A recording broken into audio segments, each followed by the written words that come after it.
Только иштеме болду. Башка эч нерсенин кереги жок. Биз силерден только жумушту сурайбыз. Ушул жерден нан таап, ушул жерден чоңоюп өсүп, ушул жерден баягы каралып көргөн бир жакшы нерсе. Бул экинчи үй деп коет жумушту. Ошондой отношение. А кээ бирөө даже биринчи үй деп коет. Мага жумуш биринчи үй. Буга чейин өзүңөрдүн туруктуу имаратыңар болгон эмес. Ар кайсы жерде көчүп жүргөндө убакыт болуп калды. Бүгүнкү күндө баардык административдик имараттардын баардыгын жаңыртып атабыз.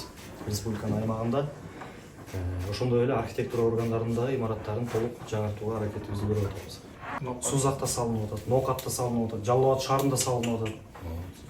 Мунун баардыгын биз өкмөттөн бир сом албай, өзүбүздүн каржылап, өзүбүздүн спонсорлоо менен жана ошондой эле өзүбүздө болгон экономия болгон акчалар менен салып атабыз. Кудай буюрса имаратыңар башталды эми. Сиздерге ийгилик каалайм. Ишиңерге ийгилик, жакшылап иштегиле. Я очень рад вас видеть. Айына 45 000 сом төлөйсүңөр. Ошондой көп төлөйбүз. Отопление болгондо ошо андан ары кетет. Эми Кудай буюрса, мен сиздер менен ачылышында иштериңерге